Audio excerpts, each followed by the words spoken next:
ஆண்டவராகிய இயேசுவின் நாமத்தினால் நான் உங்களை வாழ்த்துகிறேன். கர்த்தர் உங்களை ஆசீர்வதிப்பாராக.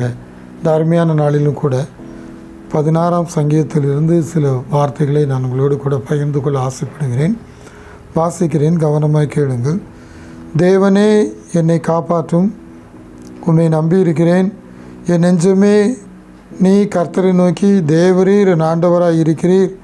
என் செல்வம் உமக்கு வேண்டியதாக இராமல் பூமியில் உள்ள பரிசுத்தவான்களுக்கும் நான் என் முழு பிரியத்தையும் வைத்திருக்கிற மகாத்மாக்களுக்கும் அது வேண்டியதாக இருக்கிறது என்று சொன்னாய் என்று இந்த அருமையான தாவீது அரசன் சங்கீத புஸ்தகங்களிலே 16ஆம் அதிகாரம் முதல் 3 வசனங்களிலே இவ்வாறாக எழுதி வைத்திருக்கிறான். அவன் சொல்லுகிற காரியம் என்ன? தேவனே என்னை காப்பாற்றும், தேவனே என்னை காப்பாற்றும், உம்மை நம்பியிருக்கிறேன் என்று முதலாவது அருமையான வார்த்தைகளை சொல்லுகிறான். அவர் கூப்பிடுகிற அருமையான தேவதாசனாகிய தாவீது, தேவனே என்னை காப்பாற்றும். வேறு யாரையும் அவன் காப்பாற்றுங்க என்று சொல்லி இன்றைக்கு மனிதர்களை கூப்பிடுவார்கள், அல்லது மற்றவர்களை கூப்பிடுவார்கள். டாக்டரை கூப்பிடலாம், சொந்தக்காரங்களை கூப்பிடலாம், நேசிக்கிறவர்களை கூப்பிடலாம், காப்பாற்றுங்க என்று சொல்லலாம். ஆனால் இந்த சங்கீதக்காரனாகிய தாவீது, தேவனே என்னை காப்பாற்றும், உம்மை நம்பி இருக்கிறேன்.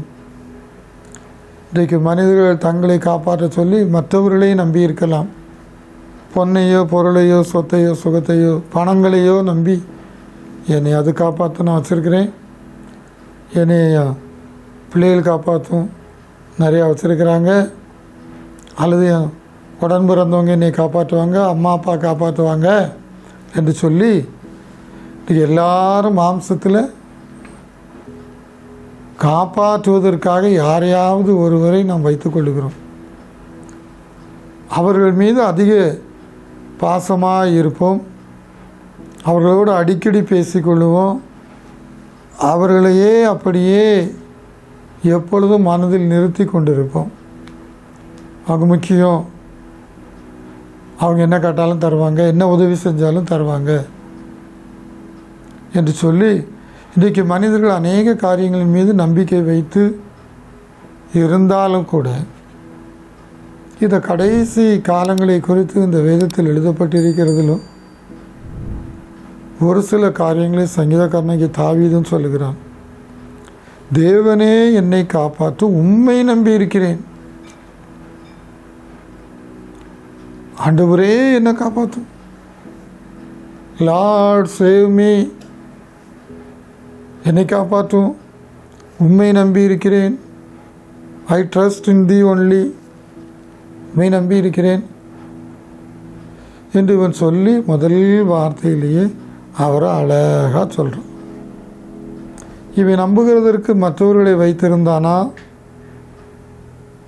இவனுக்கு பணம் உதவி செய்யுமா, பொருட்கள் உதவி செய்யுமா, அல்லது மற்ற ஜனங்கள் உதவி செய்வார்களா என்று பார்த்தால் இவனுடைய நம்பிக்கை நீங்கள் சங்கீதக்காரனுடைய புஸ்தகத்தில் நீங்கள் வாசித்து நீங்கள் தெரிந்து கொள்ளலாம். கர்த்தர் தான் நம்பிக்கைன்னு சொல்லி பல முறை சொல்லுகிறான். அதிலும் மிக முக்கியமாக காப்பாற்றுவதற்கு இவன் டாக்டர்களை நம்பி ஓடவில்லை, அல்லது மருந்துகளை நம்பி ஓடவில்லை.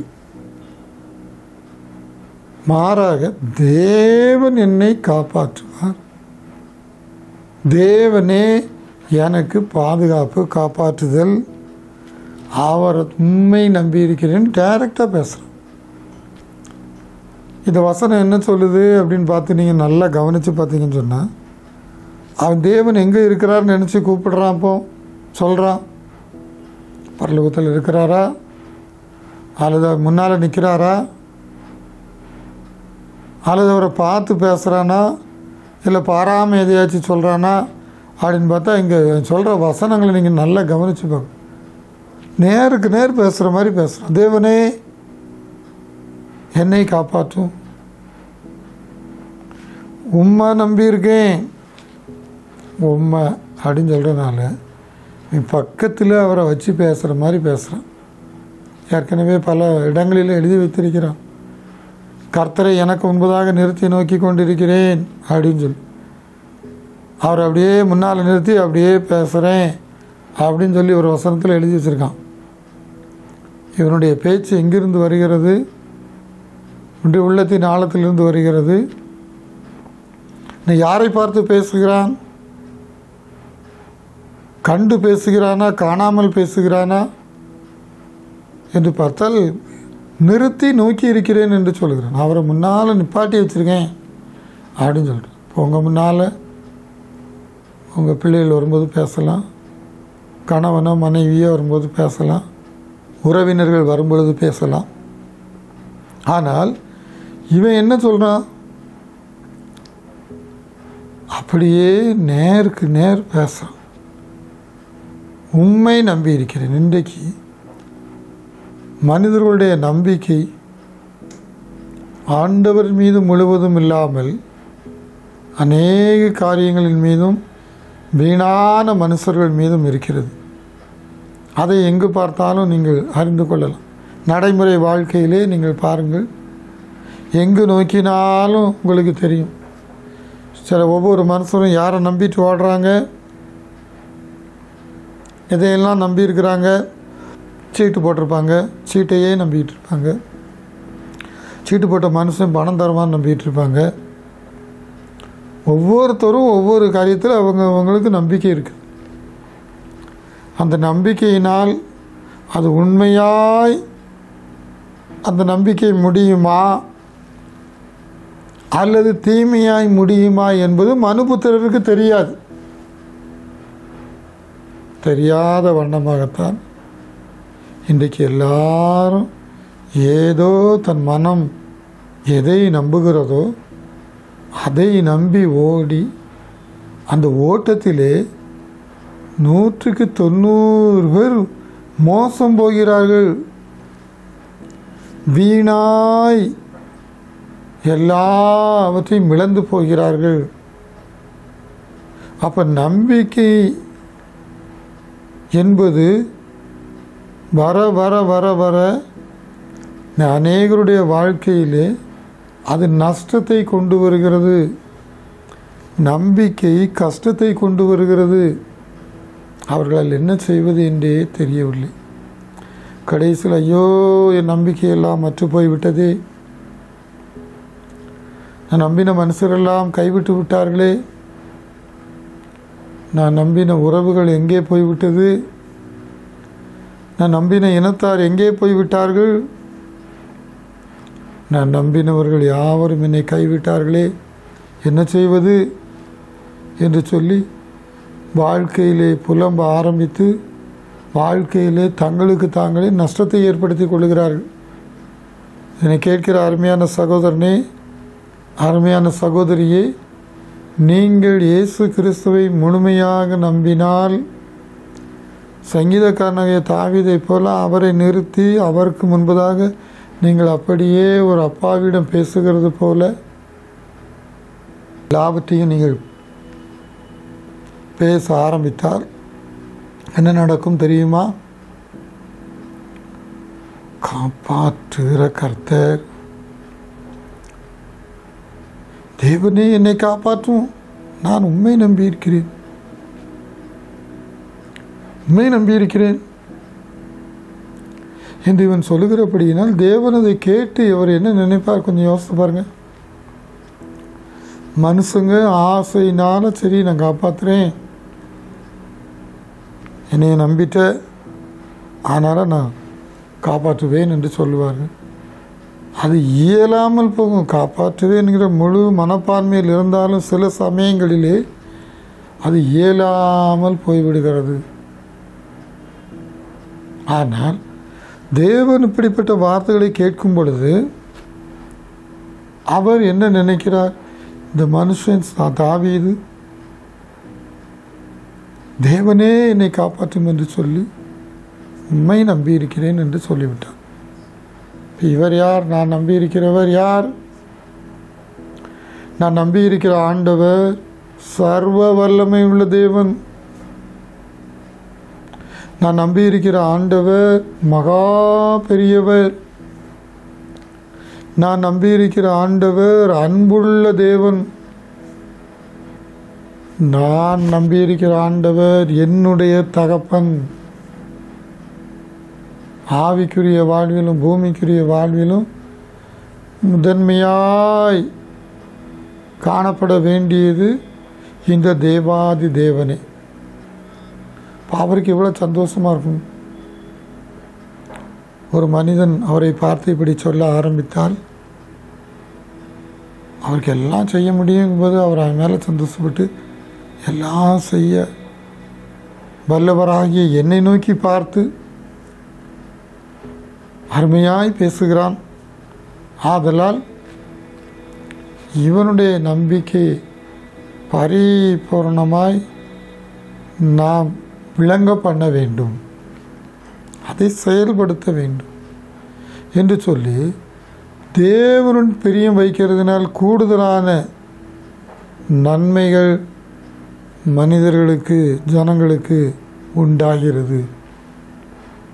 குறைவே வைக்க மாட்டார். தேவன் பரிபூரணர், சம்பூரணர், பூரணர். ஆதலால் அதிகமான ஆசீர்வாதங்களை இந்த மனிதன் பெற்றுக்கொள்ளும்படிக்கு உதவி செய்கிறார். ஆதலால் தான் அவன் அப்படி சொல்லிவிட்டு என்ன சொல்லுகிறான் தெரியுமா?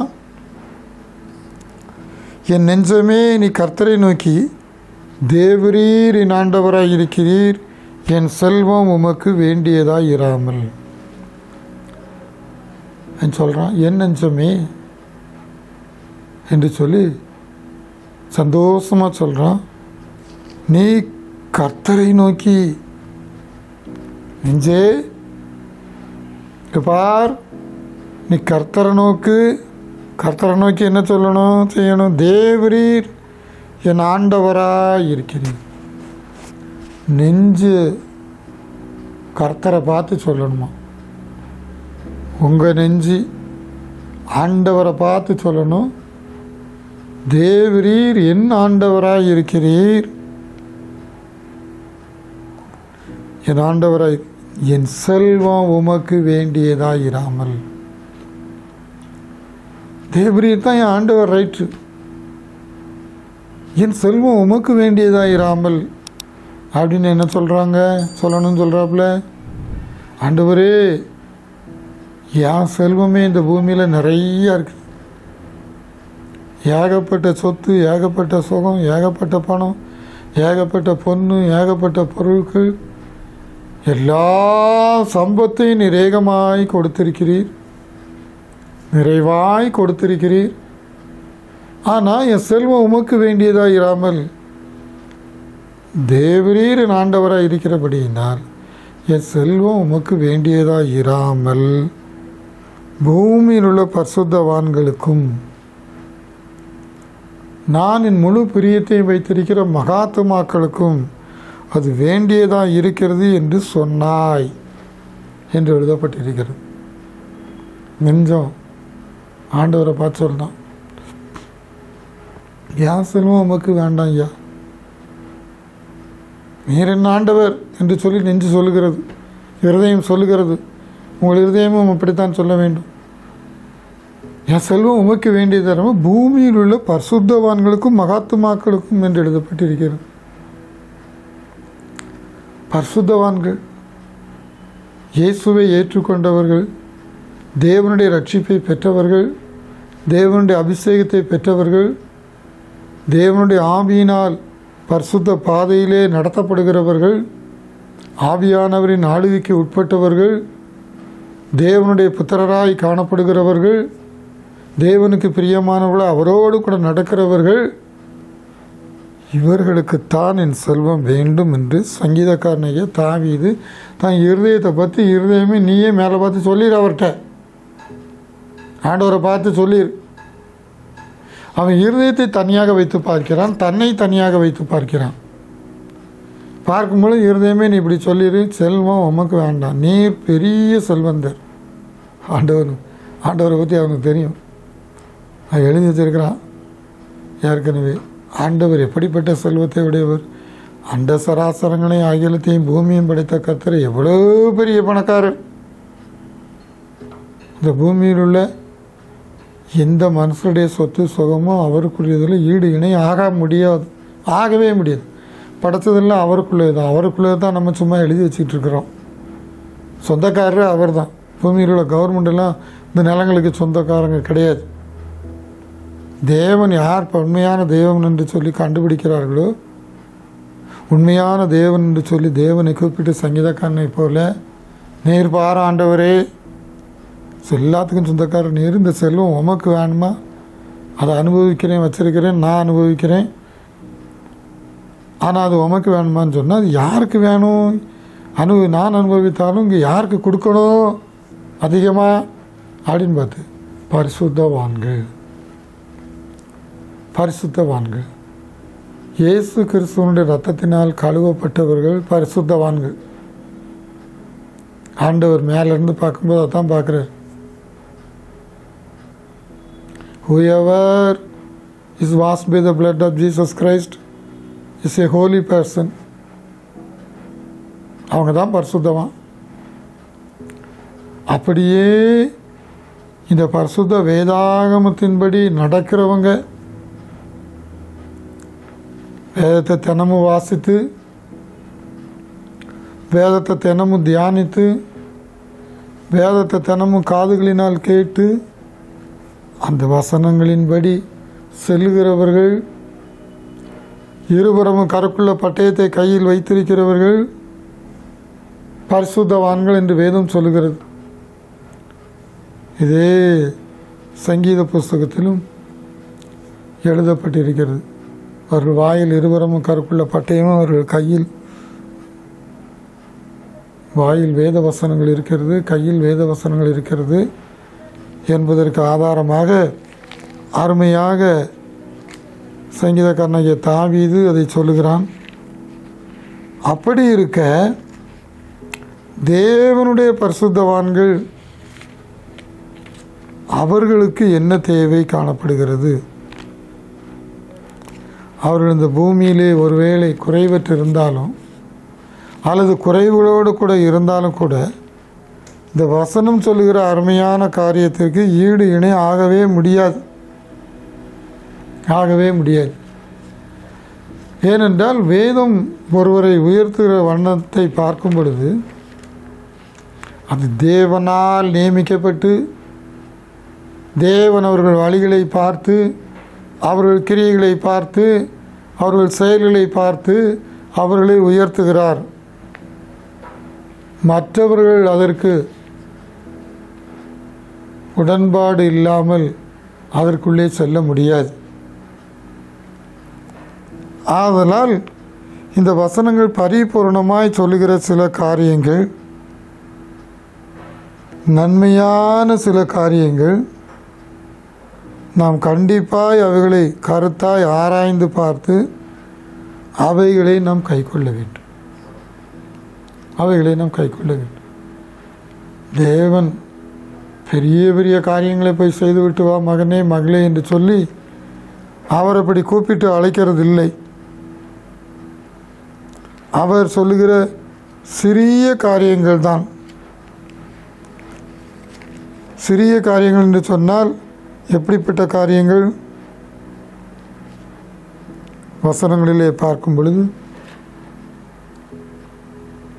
அனுதினமும் நாம் செய்ய வேண்டிய சிறிய காரியங்கள். அட்லீஸ்ட் நம்மை படைத்த தேவனை அதிகாலையிலே நோக்கி பார்க்க வேண்டும், அவரோடு பேச வேண்டும். சங்கீதக்காரனாகிய தாவீதை போல, அவனை போல் ஆளுகை செய்வதற்கு ஆண்டவர் நம்மை மாற்ற வல்லவர். அப்போ எப்பேற்பட்ட மனிதனாக இருந்தாலும் அவரை நோக்கி பார்த்து அவரோடு பேசினால், சங்கீதக்காரனாகிய தாவீதை போல அவரை புகழ்ந்து பாடினால், இவர் பரிசுத்தவான்கள் என்கிற கனத்தை கொடுக்கிறார். சங்கீத புஸ்தகம் 149 அதிகாரம் 8-9 வசனங்களை வாசிக்கிறேன், கேளுங்கள். அவர்கள் வாயில் கர்த்தரை உயர்த்தும் துதியும் அவர்கள் கையில் இருபுறமும் கருக்குள்ள பட்டயமும் இருக்கும். இந்த கனம் அவருடைய பரிசுத்தவான்கள் யாவருக்கும் உண்டாகும், அல்லேலூயா என்று எழுதப்பட்டிருக்கு.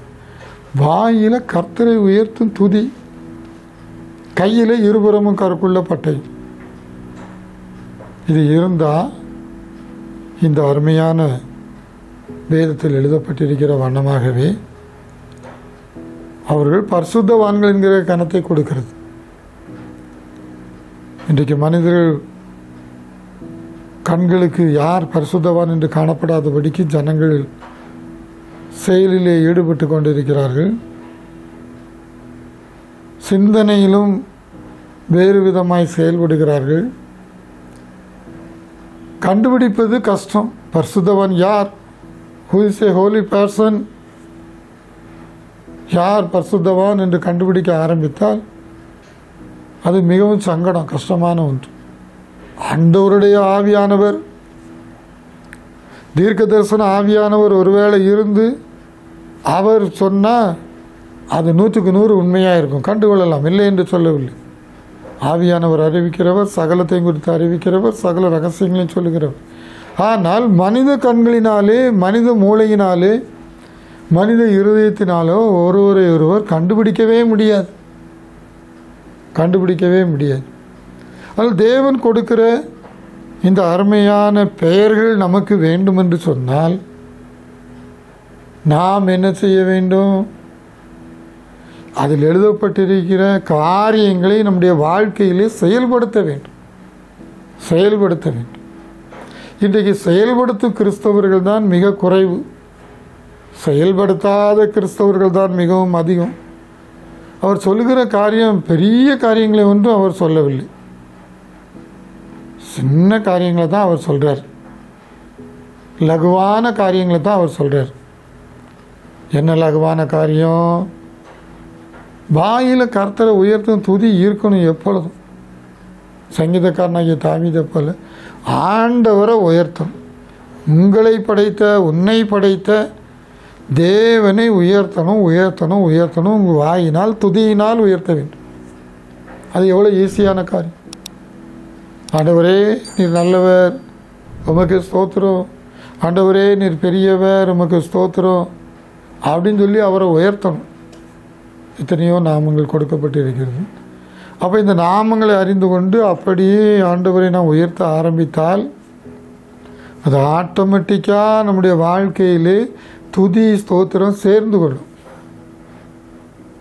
அது சேர்ந்து கொள்வதனால் தேவனுக்கு கனமும் மகிமையும் போய் சேர்கிறது. அவரை உயர்த்த துதியினால், வாயினால் உயர்த்த அவர் நம்மையும் உயர்த்துவார்.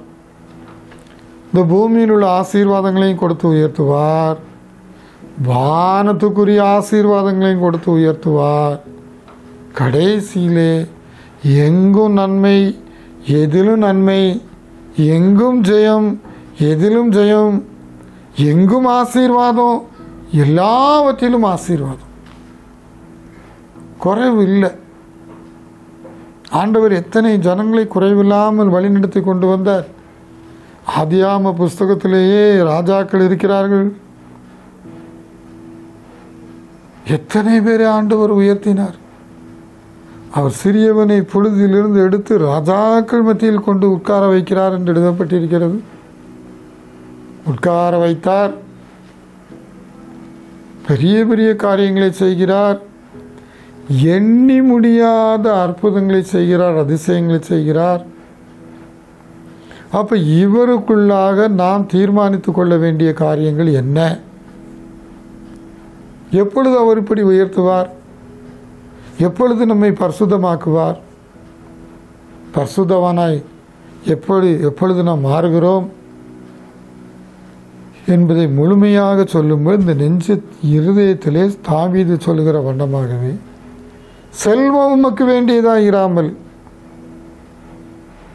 அது முழு பிரியத்தையும் வைத்திருக்கிற மகாத்மாக்களுக்கும் பரிசுத்தவான்களுக்கும். உங்கள் செல்வத்தை இன்னைக்கு என்ன பண்ணுறீங்க? எத்தனையோ பணம் வருகிறது, எவ்வளவோ பொருள் வருகிறது, எவ்வளவோ ஆசீர்வாதங்கள் வருகிறது. ஆனால் இதை வைத்து நாம் என்ன செய்கிறோம்? தேவனுக்கும் கொடுப்பதில்லை. தசமபாகம் கொடுக்க வேண்டும் என்று எழுதப்பட்டிருக்கிறது. 10 கொடுக்க வேண்டும், அதையும் நான் சரிவர செய்வதில்லை. ஆண்டவரே, நீர் பெரிய செல்வந்தர், அது உமக்கு வேண்டாம், அதுக்கு பதிலாக நான் பூமியில் இருக்கிற கஷ்டப்படுறவங்களுக்கு செய்கிறேன், மகாத்மாக்களுக்கு செய்கிறேன், பரிசுத்தவான்களுக்கு செய்கிறேன் என்று இவன் சொல்லுகிறானே, எதற்கு சொல்லுகிறான்? அதனால் என்ன கிடைக்கப் போகிறது? அப்படியே பரிபூர்ணமான நன்மைகள் இருதயத்திற்கும் சேதமே வராது. ஆண்டவருக்கு கொடுக்க வேண்டிய காரியங்களை டைரக்டாக ஆண்டவர் கொடுக்க சொல்லவில்லை. இதோ நான் வந்து நிற்கிறேன், இப்பொழுது நீ கொண்டு வா என்று சொல்லி அவர் கேட்பதில்லை. எந்த ஆலயத்திலும்